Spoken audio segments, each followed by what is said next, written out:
Este é o dia que o Senhor nos fez, dia de alegria, dia de cânticos. Você está feliz? Olha, independente da circunstância, das dificuldades da vida, eu quero garantir para você que você tem um bom motivo para ser feliz. Deus te ama, né? Ele já enviou Jesus Cristo para morrer pelos seus pecados, para ser redentor. Nada, absolutamente nada pode alterar o fato de que Cristo veio, morreu, ressuscitou, subiu aos céus, está vivo e vive a interceder por nós. Sabe que somos pó e se compadece. Temos um sumo sacerdote que pode compadecer-se das nossas fraquezas, das nossas limitações, que em tudo foi tentado sem cair em pecado e que intercede por nós. O Espírito Santo intercede por nós, Jesus intercede por nós, o Pai nos ama. Olha, há motivo para ter seu coração cheio de esperança. Ele é redentor, Ele muda a nossa sorte, Ele muda o curso da nossa história. Anima o seu coração. Convido você a abrir sua Bíblia no livro de Moisés, Números, chamado Números. Aí você pergunta, que números? Então, se é para falar número, é número 13, que é o capítulo. O livro é o livro de Números, capítulo 13. Quem já ouviu, já escutou, já leu a história dos 12 espiões de Israel? Levanta a mão aí. Já viu? A história de... Hoje é uma história de espionagem. Ficou mais interessante a pregação então, né? História de espionagem. Os 12 espiões de Israel. Capítulo 13 de Números. Eu vou lendo um pedaço aqui, outro ali, e vou tecendo comentários. Veja só como começa esse capítulo. Disse o Senhor a Moisés: envia homens que espiem a terra de Canaã, que hei de dar aos filhos de Israel. Meus irmãos, Deus fez uma promessa a Abraão e a sua descendência. Uma promessa que incluía, entre outras coisas, uma terra que é conhecida como terra prometida, a terra de Canaã. Deus fez a promessa. E chegou a hora do povo de Israel tomar posse dessa promessa. E quando eles já escaparam da escravidão do Egito. Veja como Deus maravilhosamente os salvou, os resgatou da escravidão. Quantos sinais, quantos milagres. O mar vermelho se abriu, eles passaram a pé enxuto e atravessaram o deserto, foram guiados por uma nuvem de dia, tinha uma coluna de fogo durante a noite, Deus com eles, Deus sustentando a eles com maná, Deus sustentando eles com codornizes, Deus sustentando, fazendo até da rocha sair água. Esse povo tão abençoado, esse povo tão redimido, tão amado por Deus, com uma promessa tão extraordinária, está agora a ponto de apropriar-se. Chegou o momento de tomar posse da bênção. É o dia. E Deus pede a Moisés que 12 líderes, cabeças, chaves, cada um de uma tribo, Israel é dividido em 12 tribos, escolhesse Moisés, os 12 líderes foram escolhidos a dedos, os líderes de cada uma das 12 tribos. Então temos 12 espiões, para irem adiante do povo, examinarem a terra. Eles foram em missão, lá ficaram 40 dias, mas eles voltam com um relatório complicado. Bom, quero só chamar a atenção aqui, Olha, cabeças dos filhos de Israel, príncipes, líderes, chefes. E aqui, mais abaixo, veja o que Deus diz no versículo 20. Também eles devem examinar qual é a terra, se é fértil ou é estéril, se nela há matas ou não. Tende ânimo. Em outras versões, tende coragem. Gente, quando Deus diz para a gente ter coragem, é porque a gente vai precisar, não é não? Aí já dá um frio na espinha, né? Tende ânimo, tende coragem. Então não vai ser tão fácil assim. Não vai ser mamão com açúcar. Tende coragem. A gente precisa de muita coragem nessa vida. Nessa vida a gente tem muito desafio. A gente tem muito enfrentamento. A gente tem muito adversário. A gente tem muito obstáculo. Deus quer que o seu povo, Deus quer que seus filhos sejam corajosos. Vão lá. Mas tenham coragem. Vocês vão precisar de coragem. Vocês vão precisar de coragem. Servo de Deus, a serva do Senhor, o filho e a filha de Deus não podem ser covardes, não podem se acovardar. Tende bom ânimo, tende coragem. Aí é que eles já começaram a se preocupar um pouco. Por que essa exortação para ter coragem?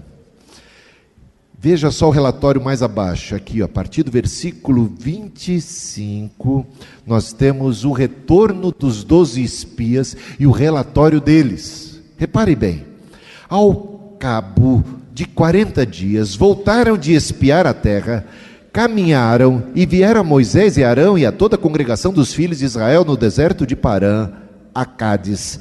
Deram-lhes conta a eles e a toda a congregação, e mostraram-lhes o fruto da terra. Relataram a Moisés e disseram: fomos à terra que nos enviaste, e verdadeiramente mana leite e mel, este é o fruto dela, tudo como Deus disse. Meus irmãos, Deus não falha.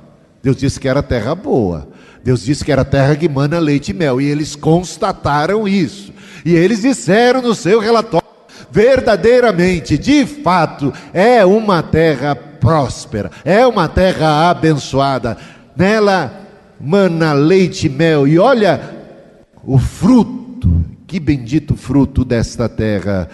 Agora tem um tal de porém, em outras versões da Bíblia, um mas, porém, entretanto, no entanto, um contraponto. Meus irmãos, o problema desses espias, e apenas 10 deles, ou 10 deles e apenas 2 eram bons espias. A maioria daqueles espias eram covardes. A maioria daqueles espias não tinha fé em Deus. A maioria deles apresentaram os seus poréns, entretanto, mas talvez eles imaginassem: tem a terra prometida, a gente vai chegar lá e é só é só se apropriar numa boa.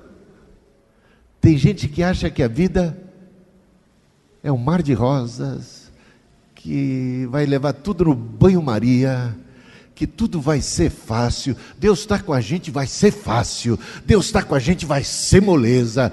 Deus está comigo, então é sossego. Meus irmãos, não podemos ser ingênuos. Deus já tinha advertido: tenham ânimo, tenham coragem, vocês vão precisar. Deus tem bênção e promessa para o seu povo, tem bênção e promessa para mim e para você. Agora acontece o seguinte: você vai ter que lutar, você vai ter que batalhar. Não adianta orar para passar de ano e não estudar. Está entendendo? Não adianta querer prosperar na vida e não trabalhar. Não adianta não acordar cedo. Coragem! Eu estou com vocês, diz Deus. Eu tenho isso para você. Mas não vai vir de mão beijada, não. Deus quer que seus filhos sejam batalhadores, corajosos e encarem as adversidades, tenham bom ânimo, tenham valentia. Mas eles apresentaram seus poréns. O povo, porém, que habita nessa terra é poderoso, e as cidades muito grandes e fortificadas. Também vimos ali os filhos de Anak. Filhos de Anak são os filhos dos gigantes, e eles ficaram aterrorizados. Os amalequitas habitam na terra do Neguebe, os heteus, os jebuseus, os amorreus habitam na montanha, os cananeus habitam ao pé do mar e pela ribeira do Jordão. Mas tinha lá um tal de Calebe. Calebe e Josué eram os dois espias corajosos, fiéis e tementes a Deus. E Calebe então fez calar o povo perante Moisés e disse: eia, subamos e possuamos a terra, porque certamente prevaleceremos contra ela. Meus irmãos, não importa o tamanho do gigante, não importa o tamanho da adversidade, não importa o tamanho do exército inimigo, se Deus está com você, maior aquele que está em nós do que aquele que está no mundo. O povo de Israel certa vez estava intimidado diante dos filisteus, e tinha lá um gigante filisteu que aterrorizava todo o povo de Israel. Mas um moço se apresentou e teve coragem de enfrentar o gigante, confiado em Deus. Meus irmãos, Deus tem vitória para aqueles que nele confiam, para aqueles que têm coragem de encarar o gigante. Deus não foi lá e derrubou o gigante sozinho. Foi Davi que teve que encarar o gigante. É assim com você também. Deus está com você, mas quem vai lutar é você. É você que vai lutar, mas Deus está com você. Coragem, Deus está com você. Tenha ânimo, você vai lutar. Não é para... Tem gente que tem medo de tudo, né? Quem tem medo de escuro aqui? Não nem levanta a mão para não passar vergonha. Tem medo de fantasma? Tem medo do diabo? Tem medo de demônio? Tem medo do futuro? Tem medo do desemprego? Tem medo da fome? Tem medo da doença? Tem medo da morte? Quantos inimigos, quantas ameaças, quantas adversidades. E se a gente olhar para aquilo, a gente pode ficar totalmente intimidado, e a gente pode se acovardar na vida. Mas você tem que encarar todos os desafios da vida com valentia, confiado em Deus. Não é na sua força, é Deus que está com você. E aí você tem coragem. E quando o Calebe diz assim: eia, subamos e possuamos a terra, Deus prometeu, não podemos nos acovardar, Deus está conosco. Por que Calebe tinha tanta coragem? Porque ele confiava na promessa, e confiava na palavra de quem fez a promessa, na pessoa que prometeu. Sabe o que Jesus prometeu para nós? Eis que estarei convosco todos os dias até a consumação dos séculos. Então, você vai confiar em quem? Tem gente que tem um dom danado, e essa turma aqui, dos 10 que vão inflamar todo o povo, eles têm o dom de enxergar o mal, eles têm um discernimento do perigo, eles têm um discernimento do inimigo, e eles dão uma exageradinha básica. Aqui tem uma fake news legal, gente. Veja o versículo 31. Porém os homens que com ele tinham subido disseram, os 10, né? Não poderemos subir contra aquele povo, porque é mais forte do que nós. Isso é fake news. Isso é fake news. Não são mais fortes do que nós, não podem ser, porque maior é aquele que está em nós do que aquele que está no mundo. Isso é mentira do diabo, que você vai ser destruído, que os seus inimigos são mais fortes, que não tem para ninguém, eles vão detonar a gente. Não é assim. Então a primeira fake news aqui da história: não podemos prevalecer, eles são mais fortes. E diante dos filhos de Israel, inflamaram, fizeram fofoca, espalharam no Facebook, no Instagram, usaram todos os meios de comunicação da época, era um WhatsApp para cá, outro para lá, e todo mundo, todo o povo ficou com medo, ficou acovardado. E eles disseram: a terra pelo meio da qual passamos a espiar é terra que devora os seus moradores. O que disse Deus? É terra boa. O que disse Deus? É terra para vocês, eu vou dar a vocês. Mas eles não acreditaram que Deus cumpriria a palavra dele. Eles temeram diante dos adversários e dos inimigos. É terra que devora os seus moradores, e todo o povo que vimos nela são homens de grande estatura. Também vimos ali os gigantes, os filhos de Anak.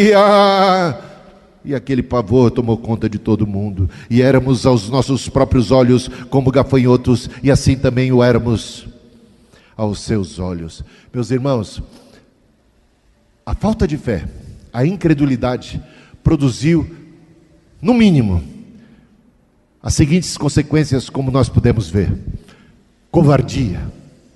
Covardia por quê? Porque não creram na palavra.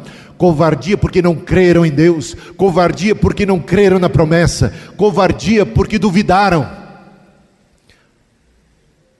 Outra coisa: pessimismo. Outra coisa na sequência: uma baixa autoestima. Quem somos nós diante desses gigantes?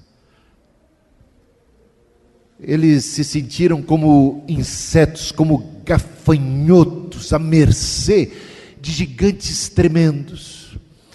Você sabe que tem gente que exagera o poder do mal. Eu conheci alguns crentes no decorrer da vida, que eles tinham o dom de ver demônio. Tem um capeta ali debaixo daquele banco. Tem um demônio ali. Isso aqui é uma macumba. Isso aqui eu não sei o quê. Ele já tinha o dom do arrepio de enxergar o mal em tudo quanto é lugar. Eram pessoas aterrorizadas pelo mal, por esse discernimento, por essa percepção do mal, que deixava eles acovardados, sempre no estado de alerta, à mercê do perigo, à mercê do mal. Meus irmãos, nós como cristãos não devemos ignorar a ação do maligno, não devemos ignorar que o diabo possa estar aqui, que ele anda ao derredor como leão procurando tragar. Não podemos ignorar os seus desígnios, as suas artimanhas, mas nós não temos que estar fixados os nossos olhos no mal, no tamanho do inimigo, nas suas artimanhas, nos seus ardis. Como crentes, os nossos olhos têm que estar voltados para onde? Para Deus, olhando firmemente para o autor e consumador da nossa fé. É aí que tem que estar o nosso olhar. Maior é aquele que está em nós. Deus é maior. Deus é maior do que o demônio. Deus é maior do que o inferno. Deus é maior do que o exército inimigo. Deus é maior do que a adversidade. E aí, a vida cristã é uma vida de paz. É uma vida de alegria. O fruto do Espírito é o quê? Amor, alegria, paz. Essas coisas devem dominar. O que Paulo diz que deve dominar o nosso pensamento? Tudo que é bom, tudo que é puro, tudo que é de boa fama, perfeito. Isso deve ocupar o nosso pensamento. O que é que deve ser a tônica da nossa existência? Esse caminhar, essa percepção maior de Deus. Uma vez, um moço, que parecia muito com esses 10 espias aqui, medrosos, era o Geazi, discípulo de Eliseu. Ele acorda de manhã e percebe que o acampamento onde Eliseu, ele e outros estavam ali, foi cercado totalmente por um exército inimigo. E ele ficou apavorado. E ele correu e alertou ao profeta Eliseu da situação dramática em que se encontravam. Olha, Eliseu, os exércitos inimigos, nossos adversários, nossos inimigos estão cercando todo o acampamento, estamos perdidos. Aí o Eliseu entrou na onda do apavoramento, da covardia? Não. O que fez o Eliseu? Percebo que seus olhos precisam ser abertos, porque a falta de fé torna obscura a visão de uma pessoa.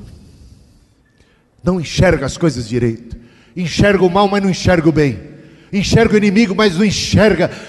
O exército de Deus é a nosso favor. Então Eliseu orou por Geazi, os olhos de Geazi foram finalmente abertos, e o que ele enxergou?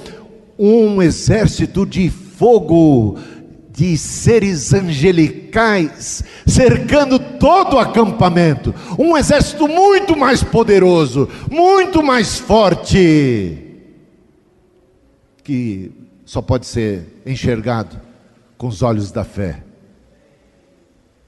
Agora, quem só tem os olhos da carne, vai enxergar o mal, vai enxergar o gigante, e nunca vai enxergar Deus. Meus irmãos, o anjo do Senhor acampa-se ao redor daqueles que o amam e o temem, para os livrar. O anjo, não diz nem que é um anjo, e nem que é muitos anjos, diz que é o anjo, na acepção da palavra, e isso aponta para nosso Senhor Jesus Cristo, que prometeu que estaria conosco todos os dias. Ele é o nosso anjo da guarda, ele é o nosso protetor, o nosso resgatador, ele batalha por nós, ele está conosco, ele habita em nós. Que coisa boa, não é? Então não é para a gente se sentir como gafanhoto, não é para a gente estar intimidado, não é porque a gente pode, acontece, é porque Deus é maior na nossa vida, porque nós temos fé naquele que prometeu, porque Ele prometeu vitória para a gente nessa batalha. No mundo tereis aflições, mas tem de bom ânimo, coragem, eu venci o mundo, eu estou com vocês. Gente, uma das coisas que mais honra, eu acredito que é a que mais honra a Deus, é a atitude de fé. Que mais honra a Deus é quando você ousa crer nele diante de uma adversidade tremenda, e você pode experimentar paz, você pode experimentar serenidade, você pode descansar e falar assim: eu estou cercado por adversários por todos os lados, tudo parece vir contra mim, mas eu experimento a paz de Deus que excede a todo entendimento, guardando a minha mente e o meu coração, porque eu consigo elevar os meus olhos para além do exército inimigo, para além do mal. Isso é uma coisa muito boa. Coragem. Éramos aos nossos próprios olhos como gafanhotos, assim também o éramos aos seus olhos. Eles nos desprezavam, mas meus irmãos, o que importa é o que nós somos aos olhos de Deus, e o carinho que Deus tem por nós, e a ajuda que Ele nos dá. Paulo diz que aprove a Deus colocar toda essa excelência de glória, de poder que Ele nos concede em vasos de barro. Em vasos de barro. Nós somos frágeis como um vaso de barro, mas temos a excelência do poder de Deus em nós. Somos templo do Espírito Santo, em vasos de barro, a excelência do poder, para que a glória pertença única e tão somente a Deus. Então Davi vai lá e vence o Golias, mas a gente sabe muito bem que foi Deus quem deu a vitória. Coitado do Davi, se não fosse o Senhor. Amém? É isso que a gente vai entender. Nós vamos enfrentar, nós vamos vencer, mas é Deus quem nos dá a vitória. Nós vamos lutar com a força e com a fé em Deus, mas é Ele quem nos garante a vitória. Que coisa boa, eu louvo a Deus por isso. Infelizmente, a maioria daquele povo, praticamente quase a totalidade, deu ouvidos aos líderes maus, aos líderes incrédulos, aos líderes covardes, aos líderes com baixa autoestima, aos líderes que não confiam na palavra de Deus. E o que aconteceu? Eles se levantaram, porque a incredulidade gera murmuração. Ah, eu sei que você não murmura. Ah, eu sei que diante das adversidades você não perde a pose, a confiança no Senhor, não é? Você não reclama, você não murmura. Está longe de você isso. Mas o incrédulo murmura. O incrédulo se acovarda, o incrédulo se apavora, o incrédulo é capaz de blasfemar, o incrédulo é capaz de se levantar contra Deus, de se amotinar. Veja que a incredulidade é contagiante. Infelizmente, mais contagiante que a fé. A incredulidade é mais contagiante que a fé. Se espalha uma má notícia. Veja o mercado. A bolsa de valores. Ventila-se uma má notícia e elas caem rapidamente. Com boa notícia elas sobem, mas um pouco mais moderadamente. É assim ou não é? Assim são os homens, muito mais prontos a darem crédito à má notícia do que à boa notícia. Então a incredulidade contagiou, contaminou, e aquele povo passou a murmurar. Eles se levantaram contra Moisés, eles se levantaram contra Deus, eles quiseram regressar para a escravidão do Egito, preferindo a escravidão do que a terra prometida, só porque tem que batalhar. Tem tanta gente também preguiçosa, né? E sabe o que aconteceu com eles? Eles pereceram no deserto, jamais herdaram a terra prometida. Meus irmãos, Deus tem promessa para mim e para você, mas eu vou dizer uma coisa. Para mim e para você, é sempre no condicional. Para a igreja, é incondicional. Para Israel, a promessa que Deus fez para Israel é incondicional. Como é que é isso? Deixa eu explicar uma coisa. Aquela geração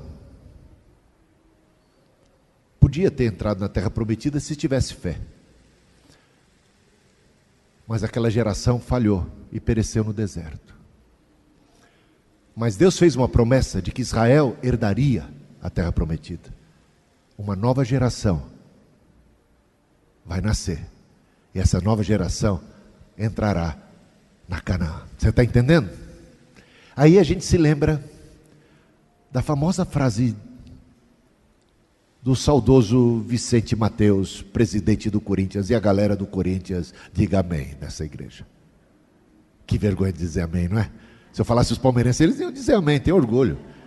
Cadê a nação corintiana? Vicente Mateus disse: comigo ou semigo, o Corinthians será campeão. Vamos dizer que Deus tem uma promessa para o Corinthians.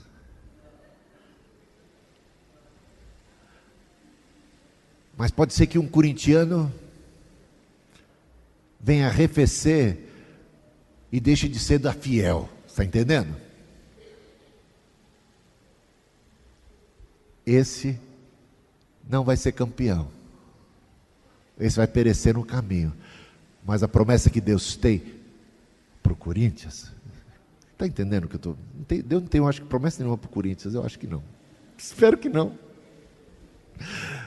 Como um bom palmeirense, espero que não. Mas o que eu quero dizer para vocês é que Deus tem uma promessa para a igreja. A igreja, as portas do inferno não prevaleceram contra a igreja. A igreja vai estar vencedora no final da história. Agora, se eu e você vamos continuar fazendo parte da igreja, depende da tua fidelidade, está entendendo?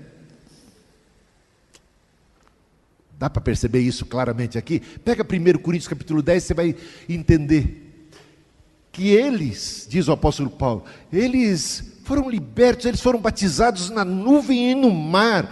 Todos foram batizados em Moisés, eles comeram do maná, eles participaram de toda aquela bênção espiritual, mas Deus não se agradou da maioria deles, razão porque pereceram no deserto, porque eles, em vez de crerem, de confiarem, eles se levantaram, blasfemaram, eles se apostataram, porque a incredulidade vai gerar finalmente a apostasia, a desistência, o abandono da igreja, o abandono do povo de Deus, o abandono da fé, o abandono da esperança, e pereceram. Infelizmente, quantos são aqueles que vão ficar pelo caminho?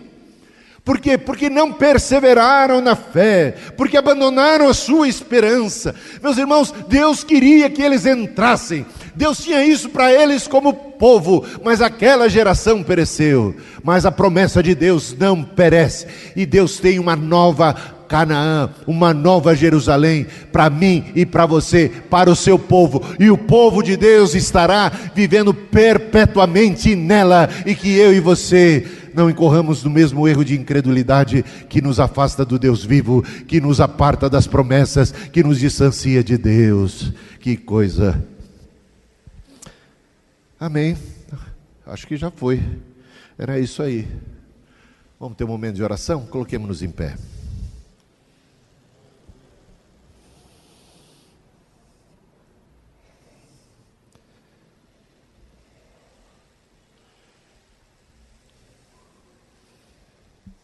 Tem uma música, né, Marcos, que a gente preparou para esse momento. Opa! Eu creio que essa música tem muito a ver com essa mensagem, porque essa música tem uma declaração de fé.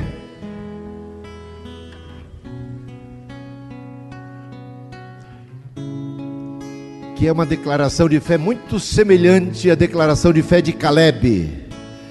Eu creio que nós devemos fazer coro com Caleb. O que você acha? Com Josué e Caleb. Vamos fazer coro com eles e vamos cantar. Vamos fazer uma declaração de fé. Que esta canção seja a sua oração, seja a sua declaração de fé e de confiança em Deus. Cantemos ao Senhor.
O Senhor prometeu e o Senhor há de cumprir, porque o Senhor é fiel. Nós bendizemos o teu poder, que é sobre todos. Só o Senhor é todo poderoso, está acima de tudo e de todos. E o Senhor é amoroso, e o Senhor é benigno, o Senhor é misericordioso, o Senhor é gracioso para conosco. Nós te bendizemos, nós te exaltamos, nós declaramos as tuas maravilhas, e nós pedimos encarecidamente que o Senhor nos perdoe toda e qualquer incredulidade, toda e qualquer murmuração e atitude de descrença, toda e qualquer covardia, toda e qualquer tentação para nos intimidarmos, para estarmos com baixa autoestima, para nos sentirmos apequenados diante dos desafios da vida, porque o Senhor é na nossa vida, porque o Senhor é o nosso capitão, porque o Senhor é a nossa força e esperança, porque temos no Senhor a nossa rocha, no Senhor a nossa confiança. Pedimos que o Senhor nos livre de agasalharmos qualquer raiz de amargura em nossa alma, em nosso coração, e libertos também da incredulidade, possamos crescer na fé, na esperança e no amor. Abençoa-nos aqui reunidos, e que a nossa fé seja operante, que a nossa fé seja vibrante, que a nossa fé seja como de Caleb, diante dos inimigos, diante dos gigantes, diante dos exércitos adversários. Ele não se intimidou, ele creu no Senhor, ele creu na tua palavra. Senhor, dá-nos a fé que houve um dia em Caleb.